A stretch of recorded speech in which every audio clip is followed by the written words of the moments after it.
Hi friends, welcome back to the channel. ಪಾಸಾದ ಖುಷಿಗೆ ಮಾವನಿಗೆ ಸೀಟ್ ಕೊಡಲು ಹೋದರೆ ಮಾವ ನನಗೆ ಜೇನು ಬೇಕೆಂದು ಕೇಳಿದ.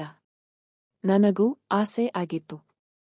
ನನ್ನ ಜೇನನ್ನು ಅವನಿಗೆ ಕೊಟ್ಟೆ. ಅವನು ಜೇನಿನ ಜೊತೆಗೆ ಹಾಲನ್ನು ಕುಡಿದ. ನನಗೆ ಜ್ಯೂಸ್ ಕುಡಿಸಿದ. ಕತೆ ತುಂಬಾ ಇಂಟರೆಸ್ಟಿಂಗ್ ಆಗಿದೆ.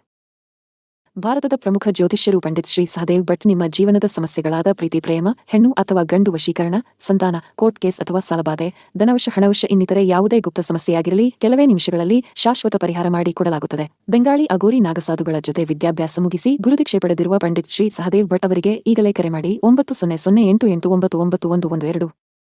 ನನ್ನ ಹೆಸರು ರಕ್ಷಿತಾ. ನನಗೆ ಇವಾಗ 22 ವರ್ಷ ವಯಸ್ಸು. ನಾನು ಪಿಯುಸಿ ಸೆಕೆಂಡ್ ಇಯರ್ ಓದುತ್ತಿದ್ದಾಗ ನಡೆದ ಒಂದು ಘಟನೆಯನ್ನು ನಾನು ಇವತ್ತು ನಿಮ್ಮ ಮುಂದೆ ಹೇಳುತ್ತಿದ್ದೇನೆ. ಅಂದರೆ ನಮ್ಮ ಸೋದರ ಮಾವನ ಜೊತೆ ನಡೆದ ಘಟನೆ. ಸೋದರ ಮಾವ ಎಂದರೆ ಅಮ್ಮನ ತಮ್ಮ. ಈಗ ಕತೆಗೆ ಬರೋಣ ಸ್ನೇಹಿತರೆ. ನಾನು ಕಾಲೇಜಿನಲ್ಲಿ ಮುಂದೆ ಹೋದ ಮೇಲೆ ತುಂಬಾ ಬುದ್ಧಿವಂತಿಯಾಗಿದ್ದೆ. ಹೀಗಾಗಿ ಮನೆಯಲ್ಲಿ ನನ್ನನ್ನು ಎಲ್ಲರೂ ಪ್ರೀತಿಯಿಂದ ಕಾಣುತ್ತಿದ್ದರು. ನಮ್ಮ ಮಾವನಿಗಂತೂ ನಾನೆಂದರೆ ತುಂಬಾ ಅಚ್ಚುಮೆಚ್ಚು. ಅಷ್ಟೊಂದು ನನ್ನನ್ನು ಇಷ್ಟಪಡುತ್ತಿದ್ದರು. ಏಕೆಂದರೆ ಮನೆಯಲ್ಲಿ ಅಮ್ಮ, ನಾನು ಇಬ್ಬರೇ ಇರುವುದು. ಕೆಲವು ವರ್ಷಗಳ ಹಿಂದೆ ಗಾಡಿ ಆಕ್ಸಿಡೆಂಟ್ನಲ್ಲಿ ನಮ್ಮ ತಂದೆ ತೀರಿಹೋಗಿದ್ದರು. ಅವರು ಹೋದ ಮೇಲೆ ಮನೆಯ ಭಾರವೆಲ್ಲ ನನ್ನ ಅಮ್ಮನ ಮೇಲೆ ಬಿದ್ದಿದೆ.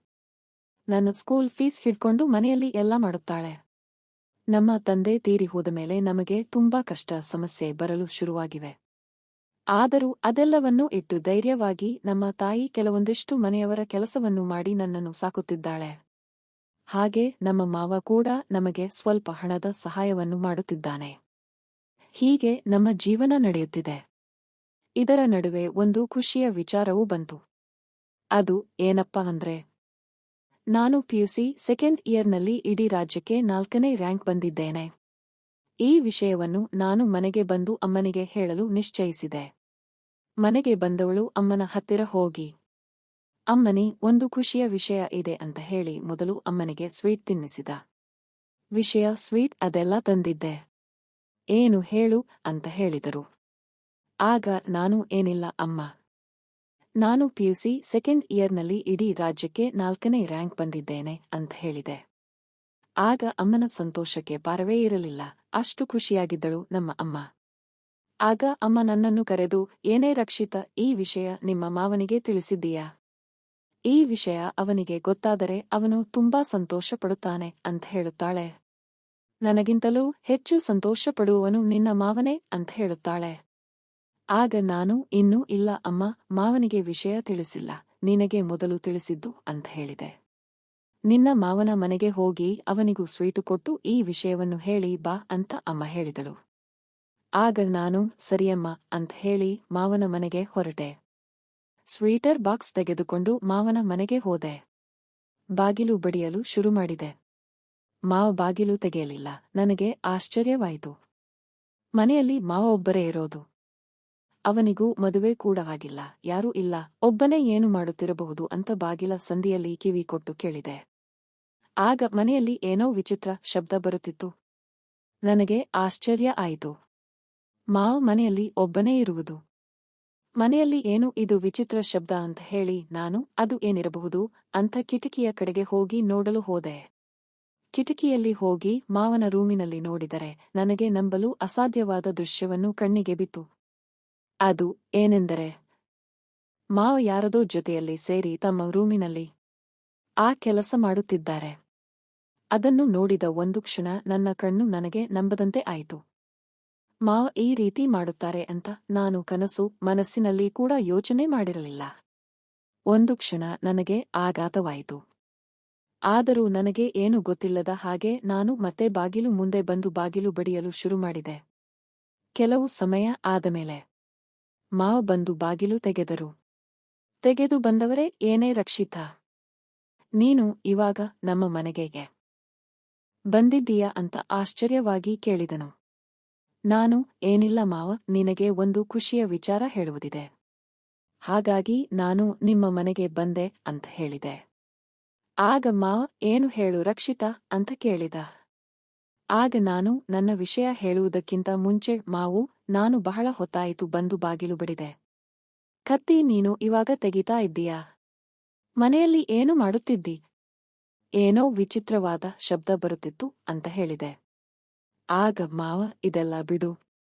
ನೀನು ಬಂದ ವಿಚಾರ ಹೇಳು, ಆಮೇಲೆ ನೋಡುವಂತೆ. ವಿಷಯ ಏನು ಅಂತ ಕೇಳಿದ. ಆಗ ನಾನು ಏನಿಲ್ಲ ಮಾವ, ನಾನು ಸೆಕೆಂಡ್ ಪಿಯುಸಿನಲ್ಲಿ ಇಡೀ ರಾಜ್ಯಕ್ಕೆ 4ನೇ ರ್ಯಾಂಕ್ ಬಂದಿದ್ದೇನೆ. ಆ ಖುಷಿಗಾಗಿ ನಿನಗೆ ಸ್ವೀಟ್ ಕೊಟ್ಟು ವಿಷಯ ತಿಳಿಸಬೇಕು ಅಂತ ಬಂದೆ ಅಂತ ಹೇಳಿದೆ. ಆಗ ಮಾವ ತುಂಬಾ ಖುಷಿಯಾಗಿ ಆ ಸ್ವೀಟ್ ಅನ್ನು ತೆಗೆದುಕೊಂಡು ನನಗೆ ವಿಶ್ ಮಾಡಿದರು. ತುಂಬಾ ಸಂತೋಷವಾದ ವಿಷಯ ಹೇಳುತ್ತಿದ್ದೀಯಾ ರಕ್ಷಿತಾ? ನಿಮ್ಮ ಅಮ್ಮ ಪಟ್ಟ ಕಷ್ಟಕ್ಕೆ ನೀನು ಸರಿಯಾಗಿ ನಿನ್ನ ಈ ರಿಸಲ್ಟ್ ನಿನ್ನ ಅಮ್ಮನಿಗೆ ತುಂಬಾ ಖುಷಿ ಕೊಡುತ್ತೆ ಬಿಡು ಅಂತ ಹೇಳಿದರು. ಆಗ ನಾನು ಸಂತೋಷದಿಂದ ಹೌದು ಮಾವ, ಅಮ್ಮನಿಗೆ ತುಂಬಾ ಖುಷಿಯಾಗಿದೆ. ಅವಳು ನಾವು ಪಟ್ಟ ಕಷ್ಟಕ್ಕೆ ದೇವರು ನಮ್ಮ ಕೈಯಲ್ಲಿ ಈ ಫಲ ಕೊಟ್ಟ ಅಂತ ಮಾವನ ಜೊತೆ ಮಾತನಾಡುತ್ತಾ ಅವರ ರೂಮಿನೊಳಗೆ ಹೋದೆ. ರೂಮಿನೊಳಗೆ ಹೋದಾಗ ಅಲ್ಲಿ ಒಬ್ಬಳು ಹೆಂಗಸು ಇದ್ದಳು. ಅದನ್ನು ನೋಡಿ ನಾನು ಏನು ಮಾವ, ಇದು ಯಾರು ಅಂತ ಕೇಳಿದೆ. ಆಗ ಮಾವ ಇಲ್ಲಿ ನೋಡಿದ ವಿಷಯವನ್ನು ನಿಮ್ಮ ಅಮ್ಮನಿಗೆ ಹೇಳಬೇಡ ಅಂತ ಹೇಳಿದರು.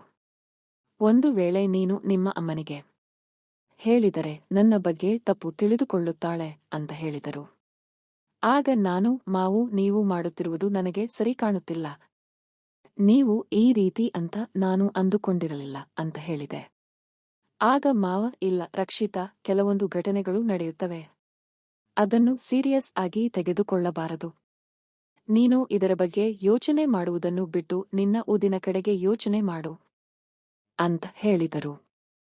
ಆಗ ನಾನು ಆಯಿತು ಮಾವ, ಅಮ್ಮನ ಹತ್ತಿರ ಹೇಳುವುದಿಲ್ಲ ಬಿಡು ಅಂತ ಹೇಳಿದೆ.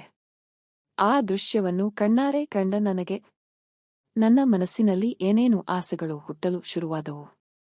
ನಾನು ರಾತ್ರಿ ಮನೆಗೆ ಹೋಗಿ ಒಬ್ಬಳೇ ಮಲಗಿಕೊಂಡಾಗ ಅವರ ಇಬ್ಬರು ಸೇರಿಕೊಂಡು ಮಾಡುತ್ತಿರುವ ಕೆಲಸವನ್ನು ನನಗೆ ಪದೇ ಪದೇ ನೆನಪಿಗೆ ಬರುತ್ತಿತ್ತು.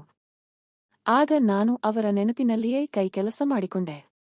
ಹೇಗಾದರೂ ಮಾಡಿ ನಾನು ನನ್ನ ಮಾವನ ಜೊತೆ ಸೇರಿ ನಾನು ಆ ಕೆಲಸದ ಅನುಭವವನ್ನು ಕಾಣಬೇಕು ಅಂತ ನಿರ್ಧಾರ ಮಾಡಿದೆ. ಹೀಗೆ ಯೋಚನೆ ಮಾಡುತ್ತಾ ಮಾಡುತ್ತಾ ನಾನು ರಾತ್ರಿ ಕಳೆದಿರುವುದೇ ಗೊತ್ತಾಗಲಿಲ್ಲ. ಮತ್ತೆ ನಾನು ಎಂದಿನಂತೆ ಮರುದಿನ ಮಾವನ ಮನೆಗೆ ಬಂದೆ. ಬಂದವಳೆ ಮಾವನ ಮುಂದೆ ಬಂದು ಮತ್ತೆ ಏಕೆ ಬಂದೆ ರಕ್ಷಿತಾ? ಏನು ವಿಷಯ ಅಂತ ಕೇಳಿದ. ಆಗ ನಾನು ಏನಿಲ್ಲ ಮಾವ, ನೀವು ಒಬ್ಬಳು ಬೇರೆಯವರ ಜೊತೆ ಕೆಲಸ ಮಾಡುತ್ತಿರುವ ದೃಶ್ಯವನ್ನು ನೋಡಿದಾಗಿನಿಂದ ನನ್ನ ಮನಸ್ಸಿನಲ್ಲಿ ಏನೇನು ಆಸೆಗಳು ಹುಟ್ಟುತ್ತಿವೆ. ನಾನು ಆ ರೀತಿ ಕೆಲಸ ಮಾಡಿಸಿಕೊಳ್ಳಬೇಕು ಅಂತ ಆಸೆಯಾಗುತ್ತಿದೆ ಅಂತ ಹೇಳಿದೆ. ರಕ್ಷಿತಾ, ನೀನು ಇನ್ನು ಸಣ್ಣ ವಯಸ್ಸಿನ ಹುಡುಗಿ. ಆ ಕೆಲಸ ನಿನಗೆ ಸರಿ ಹೊಂದುವುದಿಲ್ಲ. ಬೇಡ, ಆ ಕೆಲಸ ನಮಗೆ ಇರಲಿ. ನೀನು ಅದರ ಬಗ್ಗೆ ಯೋಚನೆ ಮಾಡದೆ ನಿನ್ನ ಓದಿನ ಕಡೆ ಗಮನ ಕೊಡು ಅಂತ ತಿಳಿ ಹೇಳಿದರು. ಆದರೂ ನನ್ನ ಮನಸ್ಸು ಕೇಳದೆ ಇಲ್ಲ ಮಾವನ. ನಾನು ಎಲ್ಲಾ ರೀತಿ ಯೋಚನೆ ಮಾಡಿ ನಿರ್ಧಾರಕ್ಕೆ ಬಂದಿದ್ದೇನೆ. ನಾನು ಚಿಕ್ಕವಳೇನಲ್ಲ, ಸೆಕೆಂಡ್ ಪಿಯು ಮುಗಿತು. ಈಗ ಕಾಲೇಜು ಓದಲು ಹೊರಟಿರುವ ಹೆಣ್ಣು. ನಾನು ಬೆಳೆದು ದೊಡ್ಡವಳಾಗಿದ್ದೇನೆ. ನನಗೂ ಆ ಕೆಲಸ ಮಾಡಿಸಿಕೊಳ್ಳಬೇಕು ಅಂತ ಆಸೆಯಾಗುತ್ತಿದೆ ಅಂತ ತಿಳಿಸಿದೆ. ದಯವಿಟ್ಟು ನೀನು ಇಲ್ಲ ಎಂದರೆ ಆ ಕೆಲಸ ನನ್ನ ಜೊತೆಗೆ ಸೇರಿ ಮಾಡಬೇಕು ಅಂತ ಹೇಳಿದೆ. ಆಗ ಮಾವ್ ಸ್ವಲ್ಪ ಹೊತ್ತು ಯೋಚನೆ ಮಾಡಿ, ರಕ್ಷಿತಾ, ಈ ವಿಷಯ ನಿಮ್ಮನಿಗೆ ಗೊತ್ತಾದರೆ ನನ್ನ ಬಗ್ಗೆ ಕೆಟ್ಟದಾಗಿ ತಿಳಿದುಕೊಳ್ಳುತ್ತಾಳೆ, ಬೇಡ ಬೇಡ ಅಂತ ಅಂದ. ಆದರೂ ನಾನು ಕೇಳದೆ ಒತ್ತಾಯ ಮಾಡಿ ಮಾವನನ್ನು ಒಪ್ಪಿಸಿದೆ. ಆಗ ಮಾವ ಬಹಳ ಹೊತ್ತಿನವರೆಗೂ ಯೋಚನೆ ಮಾಡಿದ. ಆಗ ಮಾವ, ರಕ್ಷಿತಾ, ಈ ವಿಷಯ ನಿಮ್ಮ ಮನೆಗೆ ಅಥವಾ ಯಾರಿಗೂ ಹೇಳಬೇಡ. ಹೇಳಿದರೆ ನನ್ನ ಮರ್ಯಾದೆ ಹೋಗುತ್ತದೆ ಅಂತ ಹೇಳಿದ. ಇಲ್ಲ ಮಾವ, ನಾನು ಯಾರ ಹತ್ರನೂ ಹೇಳುವುದಿಲ್ಲ, ನೀನು ಭಯಪಡಬೇಡ. ಸುಮ್ಮನೆ ನನ್ನ ಜೊತೆ ಸೇರಿ ಆ ಕೆಲಸ ಮಾಡಲು ಒಪ್ಪಿಕೋ ಅಂತ ಹೇಳಿದೆ. ಆಗ ನನ್ನ ಮಾವ ಕೂಡ ಆಯ್ತು ರಕ್ಷಿತಾ, ಸರಿ, ನೀನು ನಾಳೆ ಬಾ, ಇಬ್ಬರು ಸೇರಿ ಆ ಕೆಲಸ ಮಾಡೋಣ ಅಂತ ಹೇಳಿದ. ಇಲ್ಲ ಬೇಡ ಮಾವ, ಇವತ್ತೇನಾಗಿದೆ, ಇವತ್ತೇ ಮಾಡೋಣವಲ್ಲವೇ ಅಂತ ಹೇಳಿದೆ. ನಿನಗೆ ಎಷ್ಟು ಆತುರ ಅಂತ ಕೇಳಿದ. ಹೌದು ಮಾವ, ನಾನು ನಿಮ್ಮನ್ನು ನೋಡಿದಾಗಿನಿಂದ ನನಗೆ ಆತುರ ಜಾಸ್ತಿಯಾಗಿದೆ. ಇವಾಗ ಮನೆಗೆ ಹೋಗಿ ಮಲಗಿದ್ದರೂ ನನಗೆ ನಿದ್ರೆ ಬರುವುದಿಲ್ಲ. ಹಾಗಾಗಿ ಇವತ್ತು ನಾನು ಆ ಕೆಲಸ ಮಾಡಲೇಬೇಕು ಅಂತ ಹಠ ಹಿಡಿದೆ. ಕೊನೆಗೆ ಮಾವ, ಹೋಗು, ಆಯ್ತು, ಸರಿ ಬಾ, ಇಬ್ಬರು ಸೇರಿ ಊಟ ಮಾಡೋಣ, ಊಟ ಮಾಡಿ ಆದಮೇಲೆ ಆ ಕೆಲಸ ಮಾಡೋಣ ಅಂತ ಹೇಳಿದ. ನಾನು ಆಯ್ತು ಅಂತ ಹೇಳಿ ಇಬ್ಬರೂ ಊಟಕ್ಕೆ ಕೂತೆವು. ಕೆಲಸದ ಜಪವೇ ನನ್ನ ಮನಸ್ಸಿನಲ್ಲಿ ಆಗುತ್ತಿತ್ತು. ಹಾಗಾಗಿ ನನಗೆ ಊಟ ಸೇರುತ್ತಿರಲಿಲ್ಲ.